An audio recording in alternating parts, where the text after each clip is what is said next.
Bueno, vamos a informar el día de hoy, jueves, que es el primer jueves del mes de marzo, como lo vamos a hacer todos los jueves de inicio de mes. Vamos a dar a conocer resultados sobre la economía, sobre el empleo y también lo que tiene que ver con la seguridad. ¿Cómo está? ¿Cómo va el país en distintos terrenos, distintos campos? Lo que tiene que ver con lo económico y lo social y la gobernabilidad, que esto es muy importante. Carlos Torres Rosas, que es coordinador general de programas de bienestar y también secretario técnico del gabinete, nos va a informar. Es el mismo formato de la vez pasada. Ese vamos a estar usando para que podamos estar midiendo. Yo creo que este informe es bastante bueno. Podría decir, vamos bien, a pesar de los pesares. Estamos saliendo de la pandemia que nos dejó muchos sufrimientos, que fue muy difícil, que afectó la economía, pero vamos remontando esa situación. Y ahora enfrentando la guerra, la invasión de Rusia a Ucrania y la reacción que ha provocado esta confrontación bélica, y afortunadamente también vamos saliendo. En este caso, nuestra moneda está resistiendo y esperemos que no nos afecte en lo económico, en lo social. Lamentamos mucho que haya guerra porque no queremos nosotros la violencia, somos pacifistas y no queremos que gente inocente sufra, padezca. Pero bueno, vamos a ver cuáles son los resultados socioeconómicos de este mes. Con su permiso, presidente, buenos días a todas y a todos. Antes de abordar los indicadores socioeconómicos que presentamos el primer jueves de cada mes, permítanme recordar que a 2 años de la emergencia sanitaria derivada del COVID-19, hoy tenemos un panorama favorable en materia económica, gracias a las medidas impulsadas para garantizar el bienestar, particularmente de quienes más lo necesitan, que se traducen en una mejora sustancial de la calidad de vida de la población. Muestra de ello, tenemos un récord máximo histórico en la creación de empleos. En febrero cerramos con casi 21 millones de trabajadores registrados en el Seguro Social. Aquí podemos apreciar los puestos de trabajo registrados en el Seguro Social de diciembre del 2018 a la fecha. Antes de la pandemia teníamos 20.600.000 puestos registrados. Se puede apreciar la caída y posteriormente la tendencia de recuperación. Salvo 2 caídas que tuvimos en diciembre, tanto del 2020 como del 2021, ahora tenemos un máximo histórico de casi 21 millones de puestos de trabajo. Adicionalmente, febrero fue el mes con más empleos creados en toda la historia, con 178.867. Adicionalmente, el salario promedio de los trabajadores inscritos en el Seguro Social superó los 14,000 pesos mensuales, y aquí podemos ver también cómo esta es la cifra más alta registrada. Ahora pasamos al salario mínimo. En esta gráfica estamos mostrando el salario mínimo ajustado a precios de enero del 2022 para poder hacerlo comparable. Se puede apreciar cómo a finales de los 80 se empezó a perder el poder adquisitivo. Posteriormente no hubo crecimiento alguno en el salario mínimo en términos reales, y ahora en los 3 años que llevamos en el gobierno ha habido un incremento del poder adquisitivo del 71%. Es decir, se puede comprar 71% más con el salario mínimo que cuando llegamos al gobierno. En cuanto a lo que acabo de mencionar, tomándolo como ejemplo, cuando llegamos se podía comprar 3 kilos de frijol y ahora el salario mínimo alcanza para 4.5. De igual manera, cuando llegamos al gobierno se podían comprar 3.2 kilos de huevo y ahora se pueden comprar 5 kilos. Igualmente, cuando llegamos al gobierno se podían comprar 6.5 kilos de tortilla y ahora alcanza para casi 10. En cuanto a la llegada de remesas, recordar que el año pasado se recibieron por arriba de 51,000 millones de dólares, 27% más que en el 2020, y estas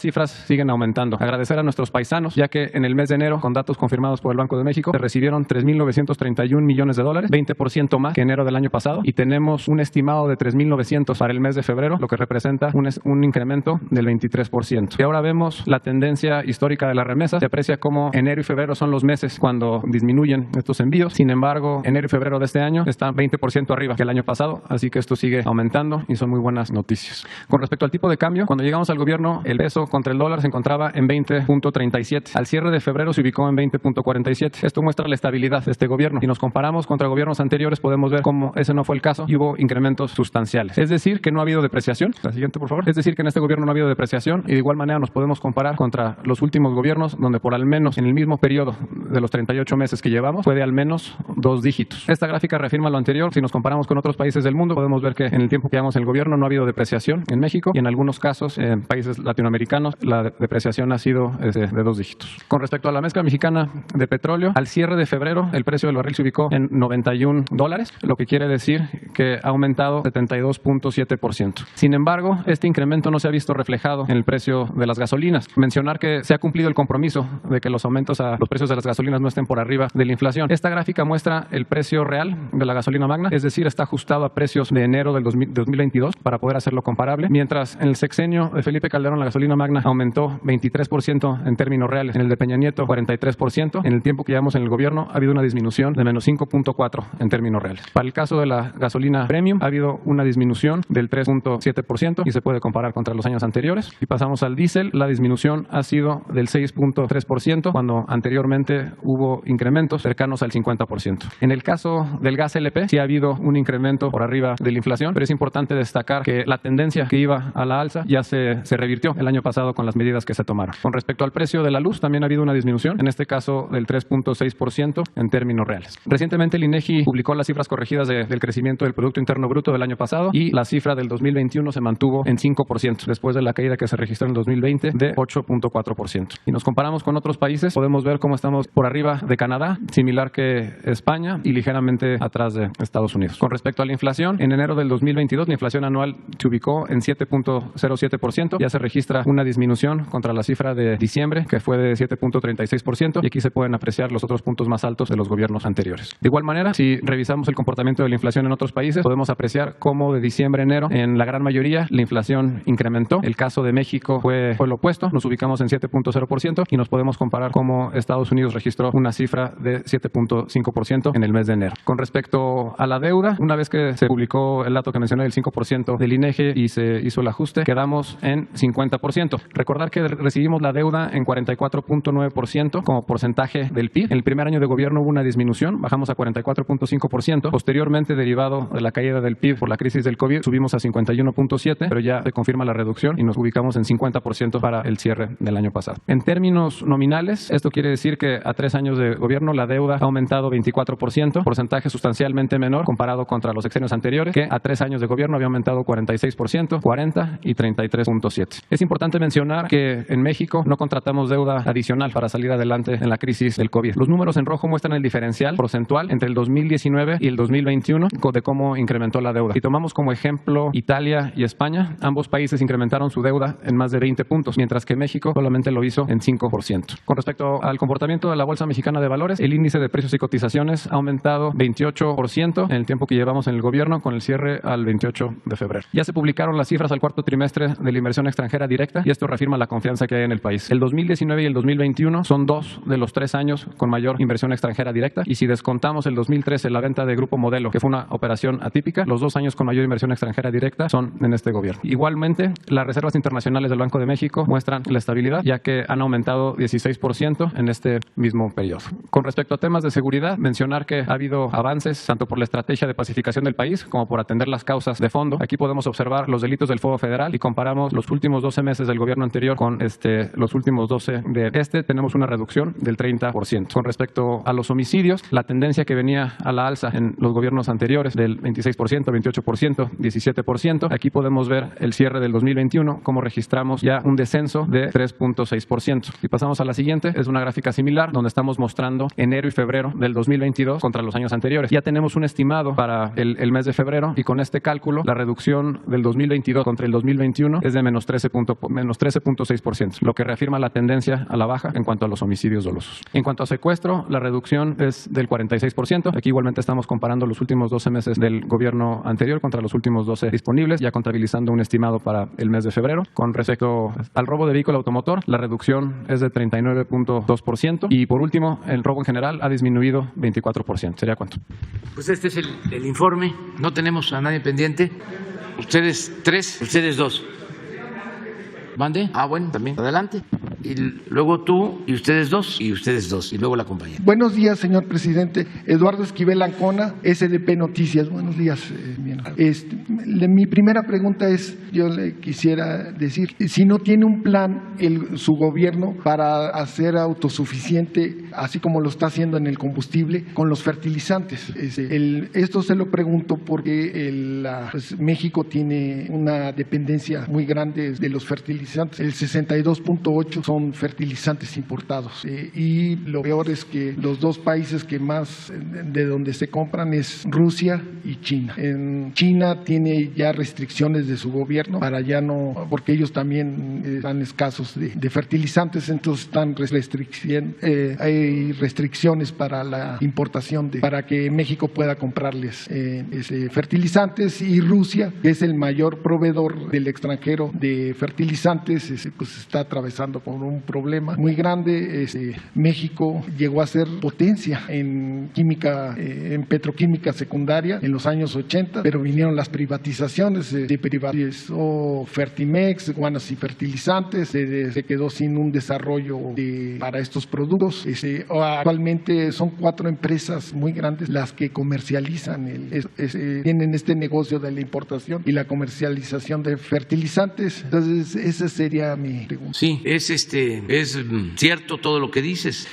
Teníamos una industria de fertilizante y éramos autosuficientes, pero con la política neoliberal pues se destruyó toda la industria petroquímica que se había construido durante varias décadas. Se destruyó durante el periodo neoliberal todas las plantas, incluida la industria de los fertilizantes, que nos permitía ser autosuficientes. No alcanzaron a hacer lo mismo, aunque lo intentaron, con la refinación. Acabaron con la petroquímica. México era ejemplo mundial en la industria petroquímica y quisieron también destruir la refinación. No solo no hicieron una nueva refinería en más de 40 años en el periodo neoliberal, sino dejaron que se arruinaran las refinerías existentes. Incluso empezaron a vender al interior de las refinerías. No les dio tiempo de acabar con la refinación. Afortunadamente estamos levantando la industria de la refinación del petróleo para producir las gasolinas, enfrentando todas las mentiras que usaron durante muchos años de que era mejor vender petróleo crudo que producir las gasolinas, que podíamos comprar las gasolinas, ¿no? Y así dejamos de ser autosuficientes en gasolinas y empezamos a comprar gasolinas. Ahora queremos ser autosuficientes, como lo fuimos hasta los años 80, que toda la gasolina que consumíamos se producía en México. Entonces ahora es un proceso de reconversión, por eso estamos rehabilitando las 6 refinerías,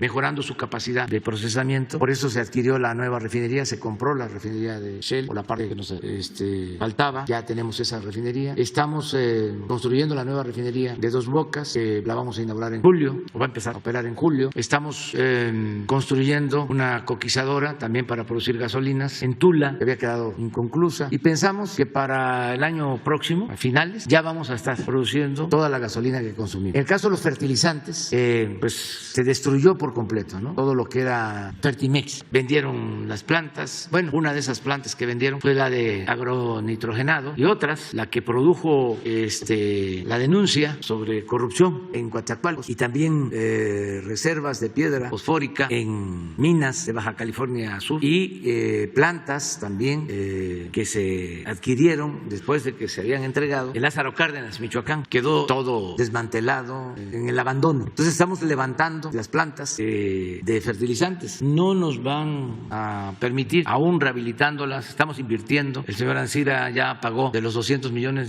ya pagó $50 millones, y eso se está utilizando para rehabilitar las plantas de fertilizantes. Pero no nos va a alcanzar. O sea, es mucho el déficit, el faltante. Acaba de hacerse una consulta para que en Sinaloa se pueda instalar una planta para producir fertilizantes. Es en Ahome, Mochis es en el puerto, básicamente, Topolobampo. Nosotros estamos de acuerdo porque se le consultó a la gente, y los agricultores de Sinaloa, de Sonora, pues se requieren del fertilizante, y se tiene el gas como materia prima, y estamos nosotros a favor de esa planta que se construya. Aún así no vamos a lograr la autosuficiencia, pero ya vamos a tener más abasto de fertilizante. Nosotros tenemos el compromiso este año de entregar todos los fertilizantes, como lo hemos venido haciendo, de manera gratuita a productores de Guerrero, y ya se amplió a Puebla y a Morelos, y este año también se amplía a Chiapas, a Oaxaca, Tlaxcala, en el norte a Nayarit, Durango y Zacatecas. Se van a entregar fertilizantes gratuitos, pero hace falta más. Como me pides si hay un plan con este propósito, me pides que yo informe. Tenemos un plan, y me gustaría que lo presentara tanto el director de Pemex como el secretario de Agricultura, que les explicara qué estamos haciendo en materia de fertilizantes. Entonces podrían venir aquí, que les expliquen todo, cómo encontramos las plantas. Ya estuvo en una ocasión el director de Pemex, pero que lo enfoque más a la posibilidad de producir fertilizantes y ser autosuficientes para producir los alimentos, porque es importantísimo. Y además hay un costo extra si suben los fertilizantes, como está haciendo ahora, hay carecía y hay inflación de productos básicos, ¿no? Siempre es mejor la autosuficiencia, sobre todo de alimentos y de combustibles. Vamos a la segura si tenemos los alimentos que consumimos. Eso hay que buscar siempre como meta, no depender de la compra de alimentos y no depender de la compra de combustibles. Eso lo hemos propuesto desde el principio y vamos hacia allá. Lo que pasa que fueron muchos años de una política absurda. Un secretario de Hacienda llegó a decir que en un mundo globalizado no se tenía por qué impulsar la actividad productiva nacional, porque lo que se necesitara se podía comprar en el extranjero. Y no es así, no se puede comprar en el extranjero cuando hay situaciones de confrontación política en el mundo o no se incluye en los costos el flete. Por ejemplo, ahora el incremento en el flete tiene un impacto en el costo de las mercancías. Entonces es mucho mejor producir en México. Otro tecnócrata, creo que un secretario de Economía, llegó a decir que la mejor política industrial era la no política industrial, que no hubiera política industrial. Esa era la mejor política industrial. Entonces fueron muchos años, más de 3 décadas. Ahora a nosotros nos cuesta mucho el reconvertir la actividad petrolera, porque imagínense 40 años vendiendo petróleo crudo y comprando gasolinas. Cambiar eso y producir aquí las gasolinas, no vender el petróleo crudo, no es un asunto nada más de política económica, de política petrolera, es un asunto también de mentalidad, porque se insistió mucho, por ejemplo, ahora que el precio del petróleo crudo está a más de $100, ¿qué se plantea? Pues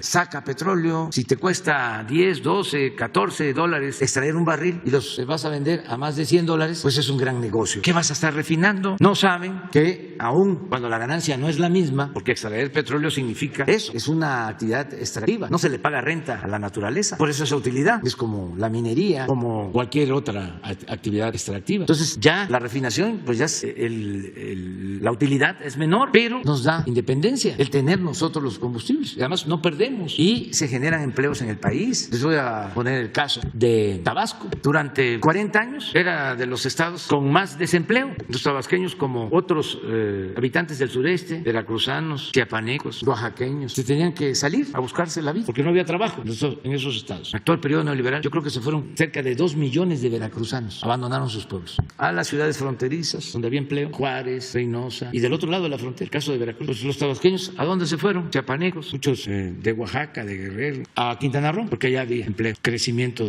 hasta del 10-12% anual, ahí había trabajo. Ahora que estamos rescatando Pemex con los trabajadores petroleros, con los técnicos petroleros, Tabasco es de los estados con más empleo. A ver si tenemos la información sobre empleos de febrero del Seguro Social. Esto nunca se había visto. ¿Por qué? Bueno, porque estamos construyendo una refinería, están trabajando hoy 30,000 obreros, solo en la refinería, más otras actividades. Entonces, sí nos conviene más producir nuestros combustibles, sí ganamos ese empleo y es mantener bajo los precios de los combustibles y ser independientes. Imagínense si no va a suceder, pero si Estados Unidos decidiera que no se vendiera gasolina a México, ¿cuánto tiempo? Hoy aguantamos 15 días, porque estamos comprando de Estados Unidos, debemos estar comprando como 300, 400,000 barriles diarios de gasolina.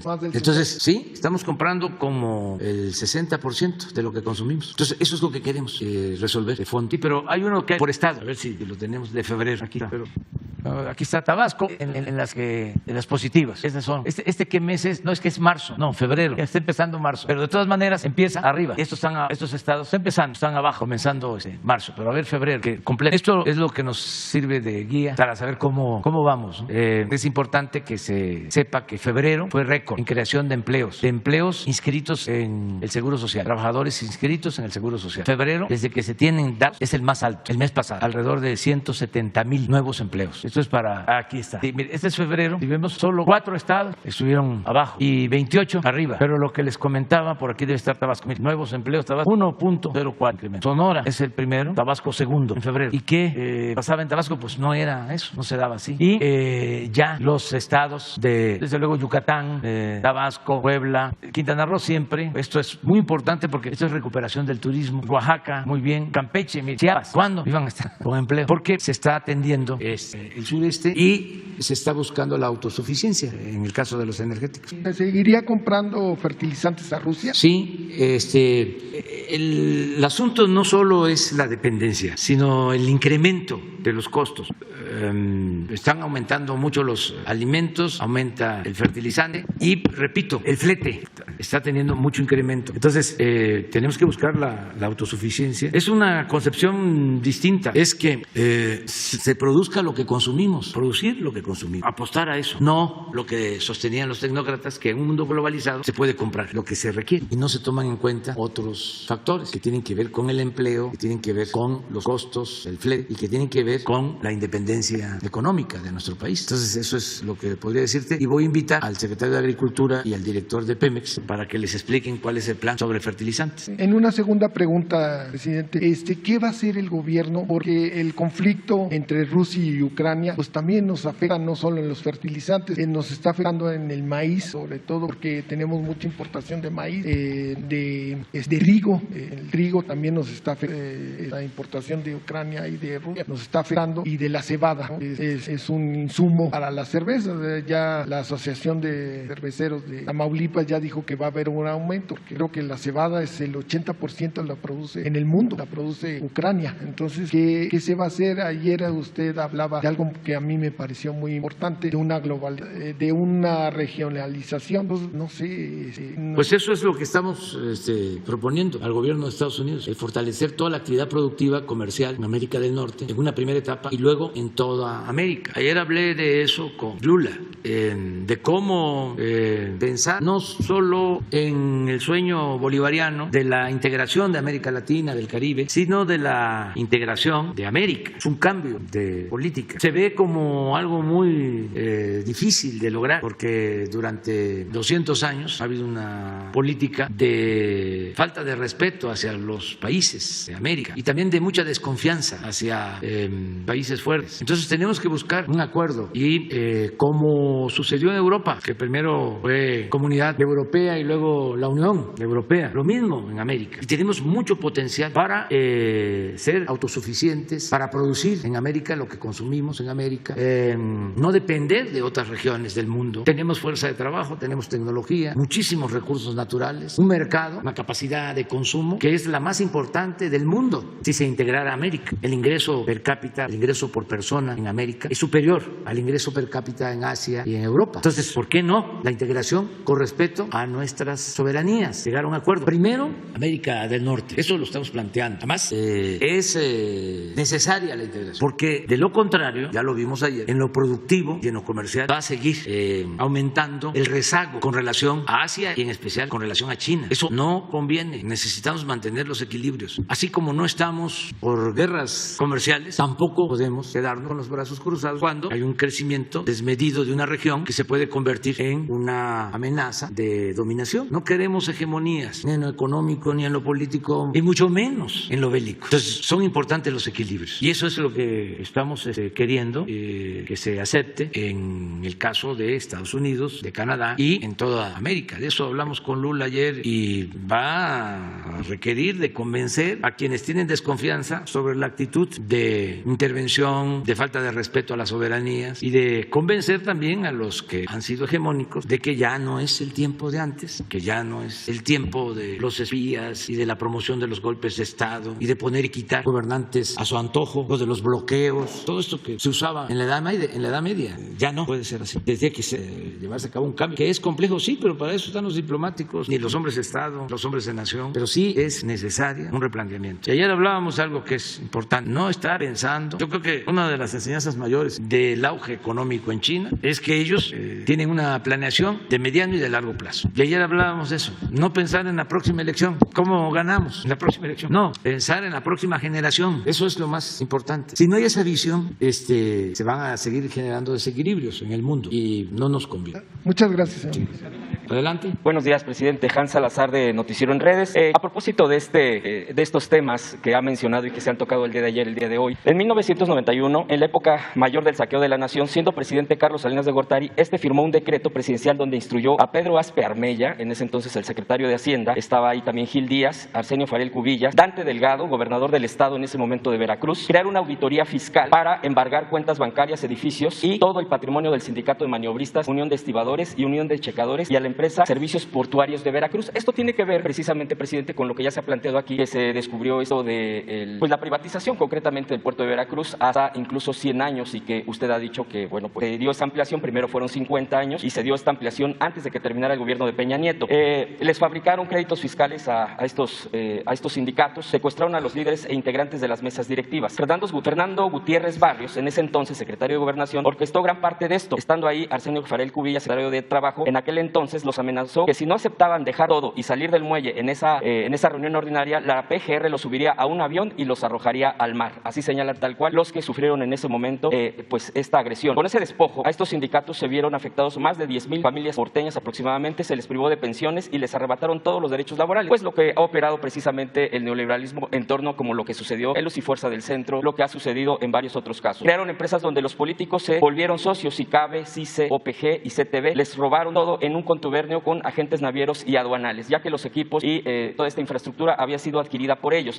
Como usted ha dicho, ni Porfirio Díaz se atrevió a eso. Hay soporte documental original que comprueba el robo y fraude maquinado para arrebatarles su centro de trabajo y explotar las concesiones, generadores de millones de dólares de ingresos en beneficio de más de 10,000 familias veracruzanas. Hoy esa riqueza de importaciones y exportaciones, señalan estos afectados, le pertenece únicamente a estos políticos y empresarios. Incluso están señalando al propio Salinas de Gortari y probablemente a Dante Delgado, quienes se quedaron con esta derrama económica. Pendientes por resolver cuentas bancarias del dinero de sindicatos, pensiones del IMSS e indemnizaciones que impactan en más pues, de estas miles de familias. Y bueno, pues ellos solicitan esta revisión. Tuvimos acceso a documentación original. De hecho, quisiera, presidente, si me permite, dejarle estos documentos para que usted, el equipo de usted del gobierno federal, pudiera revisar esto, que tiene que ver precisamente con esto que usted ya ha mencionado aquí, sobre la privatización del puerto de Veracruz. Y bueno, pues eventualmente, de acuerdo a esa revisión y estas peticiones que hacen, pues son varias. Yo creo que finalmente tendría que hacer esta revisión con la gente afectada, así como se ha hecho con el SME, como esta justicia laboral de la violación, de la violentación con sus espacios de trabajo y bueno, incluso de sus pensiones. Hay gente que ya falleció, hay gente que pues, ya por los años estuvo luchando, esto ya tiene prácticamente más de 30 años. Esto sucedió el 1 de junio de 1991, en pleno auge de estas privatizaciones, de esta venta de lo público, del patrimonio público, porque cabe mencionar que parte de estas infraestructuras fueron adquiridas por estos mismos sindicatos, incluso en el extranjero. Está todo documentado, presidente. No sé si me permita dejarle esta información y en todo caso también que fueran, pues no sé, pues, atendidos,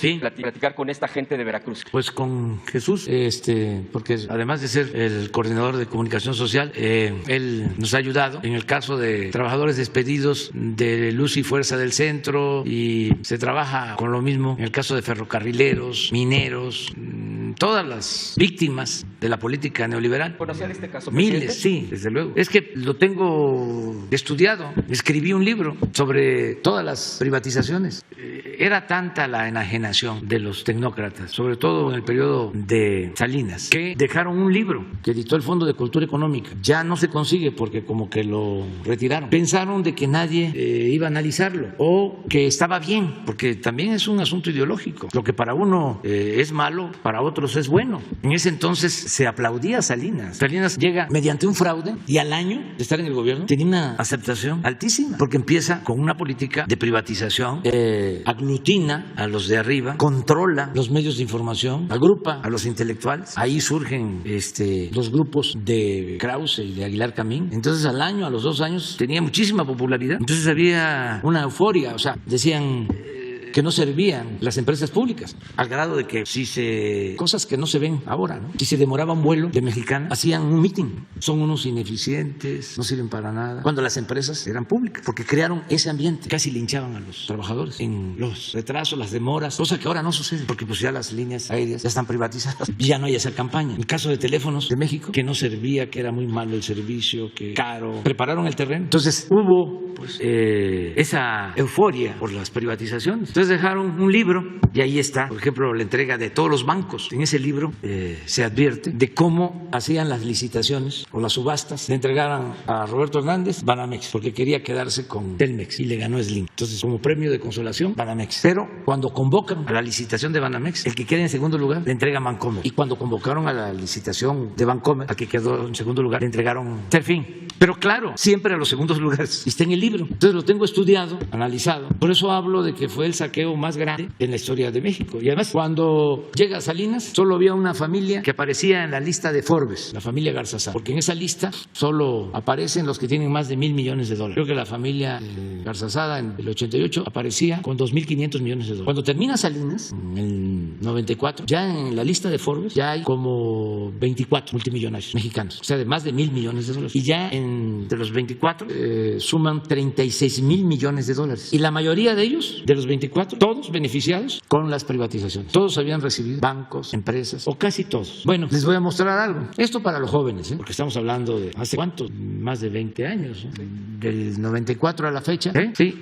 Bueno, el pleno auge fue en hace mi 30 último años. libro hay una gráfica, el de la economía moral, sobre la desigualdad en México. En este sexenio que se está llevando a cabo esta transferencia de bienes públicos, de bienes de la nación, de bienes del pueblo a particulares, es cuando hay más desigualdad, cuando se profundiza la desigualdad en México. Entonces, esto que estás hablando de los puertos, pues aplica para bancos, minas, empresas, y esa política la siguió Zedillo con los ferrocarriles y pues Fox, Calderón. Pero aquí está, este es el último año de Salinas, es el de mayor desigualdad. Estas dos líneas, una es OCDE, aquí, Banco Mundial, y ni modo que el Banco Mundial esté en contra de Salinas, o la OCDE. Entonces, no es lo nuestro nada personal, es que esto, si analizamos esto y ponemos una gráfica sobre salario, es más, pon la gráfica de salario de Carlos, de salario mínimo. Aquí está de 84 al 12, ¿no? Mientras esto pasaba, mientras se acumulaba riqueza arriba, miren lo que pasaba abajo. El salario, ¿qué dijimos? 94, ¿verdad? 90, aquí, miren, el salario, creación, acumulación de riqueza arriba y pobreza abajo. Pues esto es la diferencia. Y aquí está la diferencia. Por eso digo, no somos iguales. Y no es que sea gente mala. Esto no es maniqueo, no es de buenos y malos. Es que son dos concepciones distintas. Entonces, por eso les hablaba de que cuando se inician las privatizaciones hay una especie de euforia. Gente que había votado por el ingeniero Cárdenas y que a los 2 años decía, si fuesen ahora las elecciones, ya estando Salinas, yo ya no votaría por el ingeniero, porque ya había entrado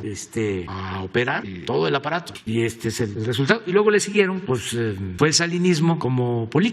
Aunque se pelearon Salinas y Zedillo, pero pues Zedillo siguió con lo mismo, porque Zedillo pues era salinista. Zedillo fue secretario de Educación Pública con Salinas y fue el que reformó el artículo 3º constitucional para que la educación no fuese gratuita o que la gratuidad se limitara solo a la educación básica, y fue el que puso al mercado la educación en el nivel medio superior y en el nivel superior. Entonces, cuando él llega, pues cree en eso, ¿no? Era parte de ese grupo y es el que rescata cuando la crisis económica de 1995, 96, 97 a empresas, a bancos, todo el desastre que se fue originando desde Salinas resultó pagándolo el pueblo, porque Zedillo decide convertir deudas privadas en deuda pública. Los que les había entregado Salinas a los bancos, que supuestamente fracasan porque era una especie de banqueros ricos con bancos pobres o bancos quebrados. Entonces, después de que Salinas les entregó los bancos, Zedillo los rescata, y después de que Zedillo los rescata, Fox propicia que se vendan a extranjeros y no pagaron ni siquiera impuestos después que fueron rescatados con dinero público, con una deuda que todavía se tiene de $1 billón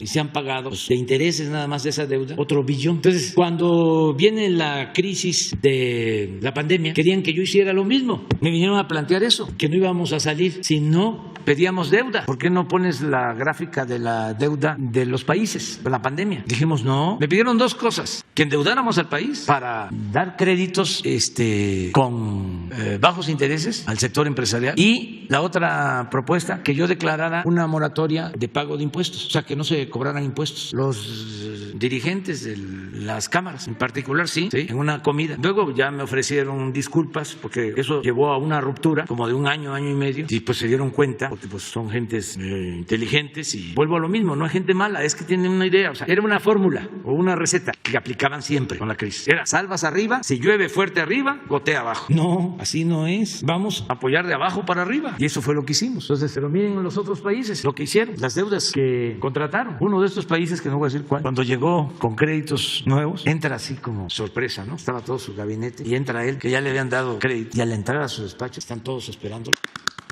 y aplausos, porque había endeudado más a su país, porque era el modelo. Entonces nosotros dijimos no. ¿Y ese 5 por qué? Pero también es bueno, porque se nos cayó la economía y es con relación al Producto Interno Bruto, pero no es deuda adicional. Entonces es una política distinta. Entonces sí vamos a atender a los trabajadores, vamos a sus familiares, porque ya muchos finaron. Sí, ya no están. Sí, ya no están. De hecho, son parte de esta política. Sí. Segunda y última pregunta, presidente.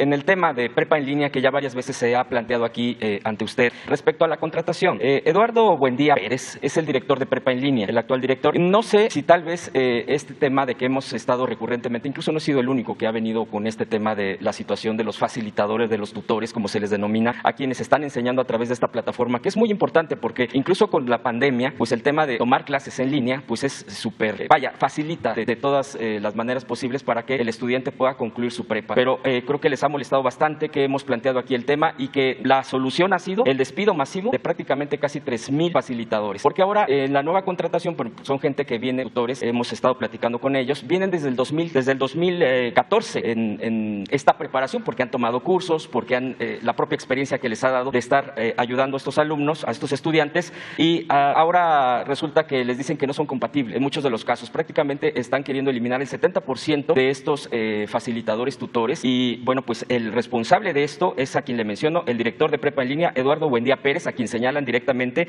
incluso la forma en que decirles, porque como tienen una forma endeble, venía por el outsourcing, precisamente, que fue parte del planteamiento, pues simplemente les hablan por teléfono y les dicen que pues ya no son compatibles con el nuevo esquema, porque están usando una ley de 1990, precisamente hablando de estos periodos. Esa es la que citan, y bueno, pues es una forma de deshacerse de ellos, y ellos están obviamente pues con esta alarma. Creo que debería de ser más transparente, porque el llamarles, ellos afirman que es como para que no quede en evidencia, porque les han pedido por escrito, pero pues ha sido incluso una forma humillante de eliminarlos literalmente. Entonces la alerta, presidente. Vamos. Siéntense.